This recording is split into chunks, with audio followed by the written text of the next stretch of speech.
दोस्तों, आज का दिन बड़ा ही महत्वपूर्ण है। आप सभी जानते हैं, यस, टुडे इज 21 जून और आप सभी जानते हैं कि आज का दिन क्यों इतना इंपॉर्टेंट है।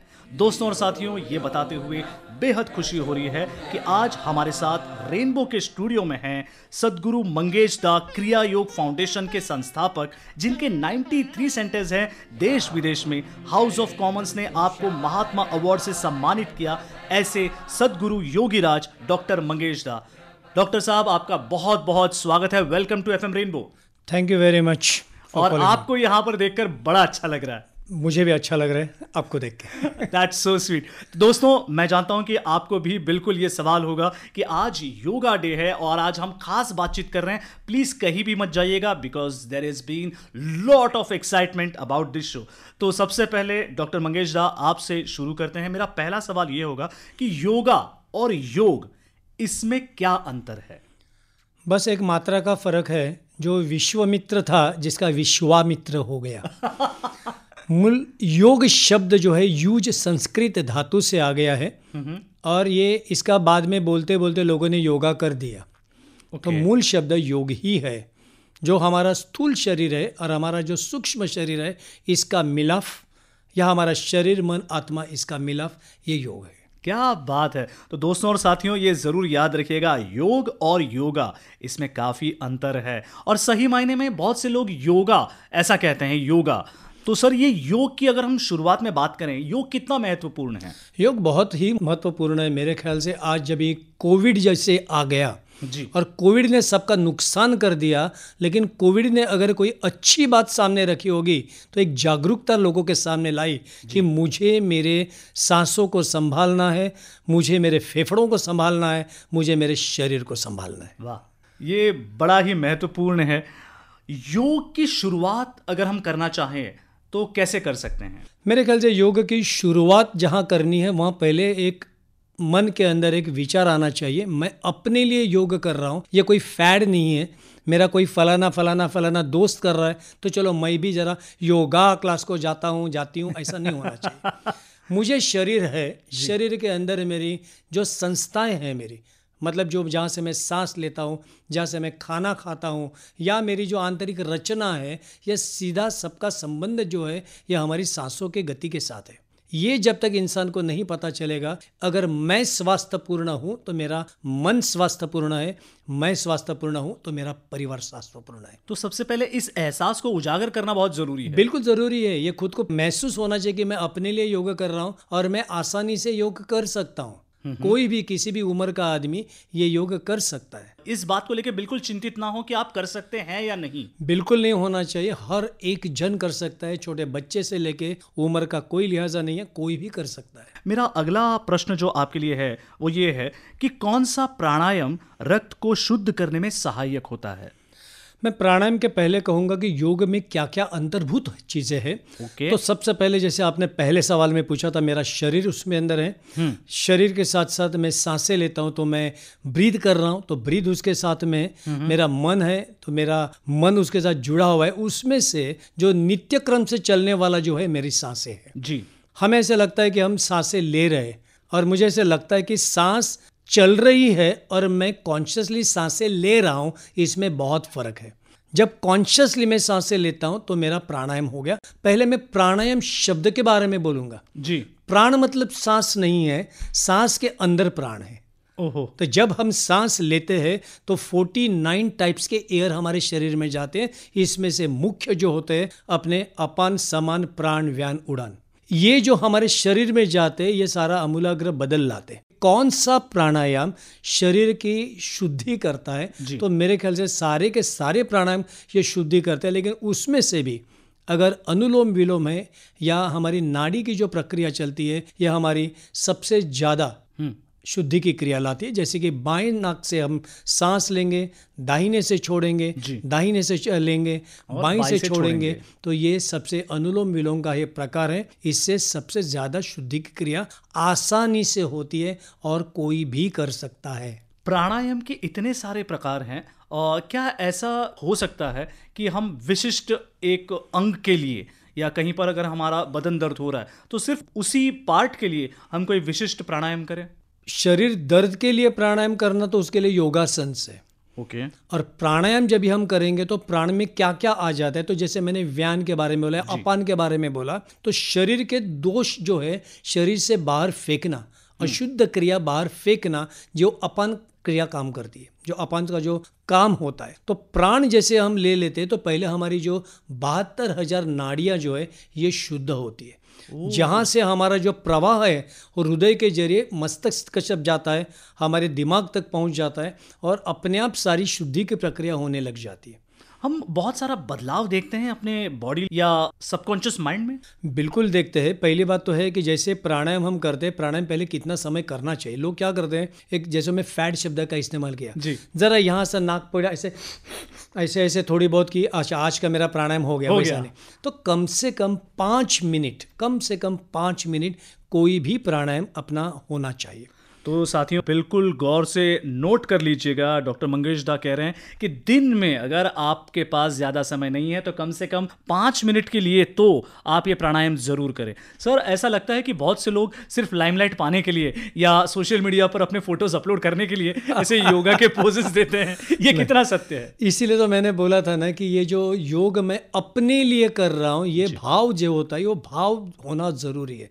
मैं खुद के लिए कर रहा हूँ, ये होना ज़रूरी है। पिछले 57 साल से मैं योगाभ्यास कर रहा हूँ, लेकिन आज मैं एक खुशी से कहूँगा कि आहिस्ता आहिस्ता जो यंगस्टर्स है, स्कूल के बच्चे हैं, वहाँ से लेके जो 90 साल जिन्होंने क्रॉस किया है, ऐसे लोग बहुत बेहतरीन ढंग से योगाभ्यास करते हैं। स्कूल्स में हमारे काफ़ी योगाभ्यास चलते हैं। एक वर्ग है जिसको मार्क्स देते, एकेडमिक मार्क्स देते। तो मेरे ख्याल से अभी आहिस्ता आहिस्ता जागृति इतनी हो रही है घर घर के अंदर, तो जो बच्चों के जो पालक है ये पूछताछ करते हैं कि हमें भी ये सीखना चाहिए।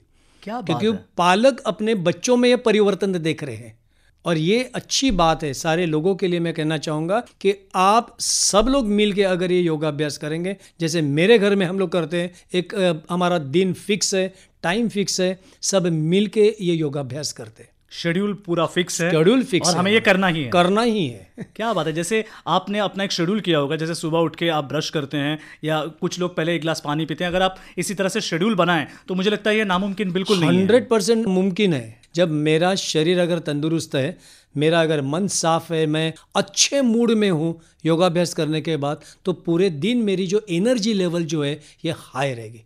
नहीं तो आप देख लेंगे 7 बज गए, 8 बज गए, एनर्जी लेवल लोगों की ऐसी नीचे नीचे नीचे नीचे आती है। फिर ऐसे लगता है, फिर अलग अलग लोगों के अलग अलग कुछ एक विचार होते हैं जी। कौन कहाँ कौन से दुकान में जाते हैं, ये बोलने की मुझे ज़रूरत नहीं है। लेकिन अपना रेनबो अगर ब्राइट रखना है जी, सारे के सारे रंग अपने दिखाने, तो एनर्जी लेवल हाई होनी चाहिए। ये योगाभ्यास से ही होता है। बिल्कुल। और अब एक चीज़ आपसे पूछना चाहता हूँ कि भारत में योग का इतिहास कितना पुराना है? योग का इतिहास अगर मैं देखूं तो वो हजारों सालों का है, लगभग 5000 साल पहले से हुआ। योग की सबसे आश्चर्यजनक खोज जो है वो 1920 में हो गई, जब पुरातत्व वैज्ञानिकों ने सिंधु सरस्वती सभ्यता नाम का एक अभियान लिया था। और इस खोज के दौरान इनके काफ़ी चीज़ें मिली, जिसमें प्राचीन हिंदू धर्म और योग होने के सबूत मिलते हैं। जब सिंधु घाटी की सभ्यता 3300 और 1700 BC की पुरानी मानी जाती है, तो यहाँ हमें पता चलता है कि वहाँ जो लिखी हुई स्क्रिप्ट्स है, इसके अंदर जो जो चीज़ें मिली है वो दिखाती है कि योग उससे भी पहले था। गुरु शिष्य परंपरा के द्वारा योग का ज्ञान परंपरागत तौर पर एक पीढ़ी से दूसरी पीढ़ी को मिलता रहा, और यहाँ जिसकी जो व्याप्ति है सारी, ये बहुत फैल गई थी। मतलब ये जो सिंधु जो अभियान चला, सरस्वती का ये अभियान चला, वहाँ पर पता चला कि वहाँ से लेके साउथ तक ये हमारा पूरा व्याप्ति इसकी योग की थी। लेकिन आज ज़रूरत है कि एक से दूसरे तक, दूसरे से और लोगों तक, लोगों को इसके बारे में पता चले। बिल्कुल। अब मेरे ख्याल से ये कैसे हो गया कि हिंदू, जैन और बौद्ध धर्म में योग का अलग अलग तरीके से वर्गीकरण किया गया, और इस वर्गीकरण ने अपने ढंग से लोगों ने उसको पेश किया। तो इसीलिए वहाँ से हमारी जो प्राचीन योग परंपरा है वो तिब्बत की तरफ चली गई, या जापान की तरफ चली गई, या यहाँ मैं खुद ब्राज़ील गया था, और ब्राज़ील में मैंने देखा वहाँ पर अल्टो परायो करके जगह है, वहाँ पर मैंने लगभग 3000 साल पहले का स्क्रिप्ट देखा। ओह बाप रे। लगभग 3000 साल पहले का। मैंने ब्राज़ील में, मैं खुद वहाँ पर था और मैंने देखा, मतलब ये सारी चीज़ें इतने दूर दूर तक फैल गई है, क्या बात है। इतना उसका इतिहास है। अगर ये इतनी पुरानी चीज़ है तो आई एम श्योर कि इतना बड़ा इंपॉर्टेंस है उसका, और हमें अभी भी बहुत से लोगों को पूर्ण रूप से इसका इंपॉर्टेंस बिल्कुल पता नहीं है। और ये इसका मूल जो है ये सारे वेद और उपनिषद में है, और वेद उपनिषद ने उसके बाद व्याख्या की है। जैसे मैंने कहा था कि कुछ उसके जो अंग मुझे मिलते हैं कि गुरु शिष्य को सिखा रहा है, तो सांदीपनि ऋषि है, या रामायण की जो बात अगर मैं करूँगा तो वहाँ भी उसके उल्लेख है। वाह वाह, तो ये तो रामायण तो महाभारत के पहले है, क्या बात है। तो वहाँ से जो श्री कृष्ण है या उसके बाद उन सब लोगों ने योग के बारे में व्याख्या दी है। वाह। और एक चीज आपसे जानना चाहेंगे कि योग कितने प्रकार का होता है। योग मुख्य तौर पे 4 वर्ग में आता है, कि जिसके अंदर राजयोग, कर्मयोग, भक्ति योग और ज्ञान योग है। वाह। उसके बाद में उसकी अलग अलग अंग हो गए हैं, जैसे कि पतंजलि ऋषि ने ईस्वी सन पूर्व 200 साल पहले इसका एक वर्ग 8 अंगों में उसको डिवाइड किया। अच्छा। और ये यम, नियम, आसन, प्राणायाम, प्रत्याहार, धारणा, ध्यान, ये इसीलिए दिखा है कि बहिरंग और अंतरंग इंसान का जो यम 5 है, नियम 5 है, कि आपकी प्रवृत्ति कैसी होनी चाहिए, ओह। आपका जो एटीट्यूड है वो कैसे होना चाहिए। आपने योगाभ्यास तो किया लेकिन आप में परिवर्तन आया ही नहीं, तो फायदा क्या नहीं। ओह। तो उन्होंने जो दिखाया है कि आप अशौच है या आपका जो झूठ बोलना जो है इसको सुधारना है, मन के ऊपर उन्होंने योगाभ्यास देखा। तो मुझे लगता है सही मायने में उसको जो दिशा देने का काम है श्रेय जाता है और ऋषि पतंजलि को जाता है। 8 में उसने वर्गीकरण किया ताकि वो आसान भाषा में लोगों को आसान समझ भाषा में लोगों को समझ में आए और कोई भी कर सके। जी। कि बाबा फिजिकल आसन करना है तो योगासन किया है, आपने जैसे पूछा कि मुझे प्राणायाम करना है तो मैंने प्राणायाम कैसे किए जी। तो उसके बाद में मुझे ध्यान धारणा करनी है। लेकिन उसमें और एक अच्छी बात जो दी वो है षटक कर्म क्रियास।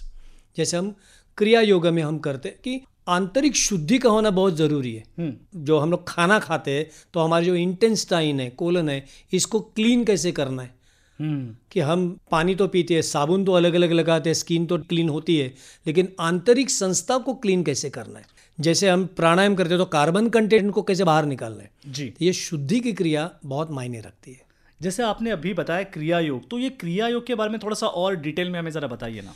क्रिया योग सबसे पुराना है, मतलब ऐसे कहा जाता है कि जो महाभारत में श्री कृष्ण ने अर्जुन को जो बोध किया 18 उसके जो अध्याय थे क्रिया योग है। उसी का अगर एक हम लोग ऐसे समझे कि जहाँ जहाँ चित्तवृत्ति का जो निरोध जहाँ जहाँ आता है वहाँ पर क्रिया योग है। हमें ये कहना पड़ेगा कि जब भी क्रिया योग के बारे में एक 5 जो अंग है उसके क्रिया कर्म योग है, क्रिया ध्यान योग है, क्रिया प्राणायाम है, क्रिया कुंडलिनी प्राणायाम है, क्रिया भक्ति योग है, ये 5 मिलकर राजयोग का जो भाग है ये क्रिया योग का है। क्रिया योग से ही ऋषि पतंजलि ने अपना अष्टांग योग लाया है। तो मूल जो है वो क्रिया योग। क्रिया योग। लेकिन क्रिया योग ज्यादातर इसकी जो दिशा जाती है वो ध्यान धारणा की तरफ जाती है और ब्रीदिंग की कंटेंट्स पे जाती है कि एक सांसें हम लेती है उसको कितने ऊंचाई तक हम परिवर्तन कर सकते हैं। हमारे दिमाग में ऑक्सीजन कितना परसेंटेज चल रहा है उसको हमें कैसे रिड्यूस करना है। जैसे जैसे हम ऑक्सीजन कम कम कम करेंगे तो हमारा जो एक समाधि का स्तर है वो कैसे बढ़ता है। तो ये ज़्यादा आध्यात्मिक जो मार्ग है वो क्रिया योग का है, एडवांस का। तो मुझे ऐसा लगता है कि कहीं ना कहीं ये सांसों की जो टेक्निक है, ब्रीदिंग टेक्निक्स जिसे हम कहेंगे, और साथ ही साथ माइंड का पूरा फोकस और कंसंट्रेशन, इसका एक मैं कहूँगा कि मिक्स सारी चीज़ें हैं। बिल्कुल, ये तप है, ये स्वाध्याय है, ईश्वर प्रणियात जो है, ये मिलकर जो सारी चीज़ें वो क्रिया योग है। क्या बात है। लेकिन इसी के साथ साथ मैं थोड़ा आगे बढ़ना चाहूँगा। आजकल हम ये शब्द सुनते हैं या कई लोग इसके बारे में बताते हैं, योग थेरेपी। तो सर इसके बारे में ज़रा बताइए, ये योग थेरेपी क्या है। योग थेरेपी का मतलब होता है जब इंसान को बीमारी आती है तो हम ये देखते हैं कि वो बीमारी कौन से अंग की है। जैसे कि है कि आज जीवन शैली चेंज हो गई, लैपटॉप आ गए हैं तो जो झुकना होता है तो बैकएक आ जाते हैं, लोग ज़्यादा चलते नहीं हैं, गाड़ियों में ज़्यादा सवारी होती है तो उनके घुटने की बीमारी ज़्यादा है। लिफ्ट आ गई है तो उनको लिफ्ट कराने का काम जो है वो मशीन करता है, वो जाता नहीं है। सारे घर के इंस्ट्रूमेंट बटन में परिवर्तित हो गए तो उनको एक्सरसाइज मिलती नहीं है। तो बीमारी कौन सी है? पहले मैंने जहाँ जहाँ देखी है कि 90% बीमारी का जड़ है हमारा खान पान। हम क्या खाते हैं उसके ऊपर उसके जो साइड इफेक्ट जो होते हैं वो दूसरे अंग में चले जाते हैं। तो एक है स्केलेटन का, मतलब जो मस्कुलर पेन होता है या बोन्स का होता है, उसको हम एक अंग में पकड़ते हैं। दूसरा जो आता है ये आपका एक डायबिटीज है, और डायबिटीज के लिए तो हमने बहुत ही बड़े पैमाने पे एक मुहिम चालू की है कि योग से के जरिए आप आपका डायबिटीज हमेशा के लिए रिवर्स कर सकते हैं, नियंत्रित नहीं रिवर्स कर सकते हैं हमेशा के लिए। ये हम लोगों ने कम से कम 25 से भी ज़्यादा लैबोरेटरी रिपोर्ट के जरिए हमने प्रूव किया है पूरे वर्ल्ड में। उसके अलावा जो भी बीमारियां हैं ये सारी आपके योगाभ्यास से जाएगी, लेकिन उसकी तीव्रता कितनी है, कितने साल से है, ये सब जानना पड़ेगा, देखने के बाद ही पता चलेगा। और एक चीज़ आपसे जानना चाहूँगा मैं, क्योंकि आपका अभ्यास बहुत है, पिछले 50 वर्षों से आप इस पर अभ्यास कर रहे हैं और आपका प्रोफाइल कमाल का है। कुछ वर्ष पहले हमने डायबिटीज़ ये शब्द सुना नहीं था और इन वर्षों में हम ये डायबिटीज़ सुन रहे हैं। तो क्या हम ये मान सकते हैं कि पहले के लोग शायद इस तरह का काम करते थे या इस तरह का योग करते थे कि शायद उन्हें इसका सामना ही नहीं करना पड़ा? नहीं संदीप, मैं ये कहूँगा कि इसके बारे में पहले जीवन शैली के बारे में सोचो जी। आज जमाना आ गया है वो आपका कौन सा फूड खाना, जंक फूड खाने का जी। सात्विक खाना कौन सा है, हम लोग घी कौन सा इस्तेमाल करते हैं, ये भी तो काम है ना कि जेब में पैसे करके हम लोग खाना नहीं चाहिए जी। कितनी बार खाते हैं, इंसुलिन क्रिएट करने के लिए हमारा जो खान पान होता है इसके पर नियंत्रण है क्या, मीठा कितना खाते हैं जी। मैं तो सबको, हमारे सारे सुनने वालों को ये कहूँगा कि आपके घर में जो शक्कर है ये आप निकाल दो, उसके बदले में गुड़ का इस्तेमाल करो। जितना गुड़ का इस्तेमाल करेगा आपके लिए अच्छा रहेगा। मैदे के पदार्थ आप बिल्कुल नहीं खाना जी, जिसकी कोई ज़रूरत नहीं है, और नमक जो है आपके खाने से कम मात्रा में इस्तेमाल करें।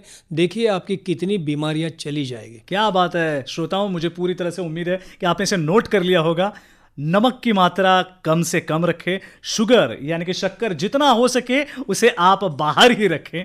और तीसरा, जैसे आपने कहा मैदा के बहुत सारे प्रोडक्ट्स आते हैं, तो प्लीज़ मैदे को थोड़ा बाहर करें, क्योंकि ना तो वो आपको प्रोटीन देते हैं ना तो आपको विटामिन देते हैं, बस आपका पेट फूला सा लगता है और आपको साइड इफेक्ट्स काफ़ी सारे देते हैं। बिल्कुल बिल्कुल। ये जानकर इतना अच्छा लग रहा है कि शायद सिर्फ स्वास्थ्य ही नहीं बल्कि आपके मन का शुद्धिकरण दोनों साथ में होना बहुत बहुत ज़रूरी है।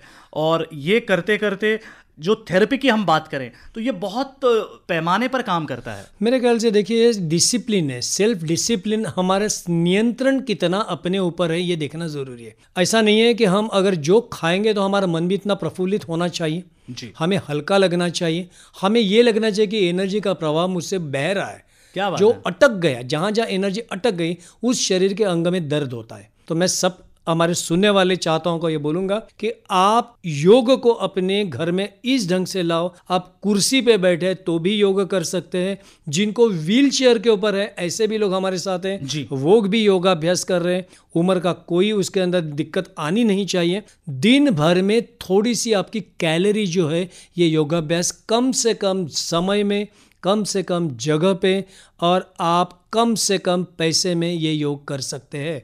सबसे आसान है। अन्यथा आज सब जगह पे एक फैड चल रहा है कि मैं जिम में गया और जिम के एयर कंडीशन में मैंने क्या क्या अभ्यास किया। मैं उसके खिलाफ नहीं हूँ, लेकिन आपको पता होना चाहिए कि योग की अगर मैं तुलना करूँ तो सबसे आसान तरीका है, सबसे आसान, सुविधाजनक, सुलभ।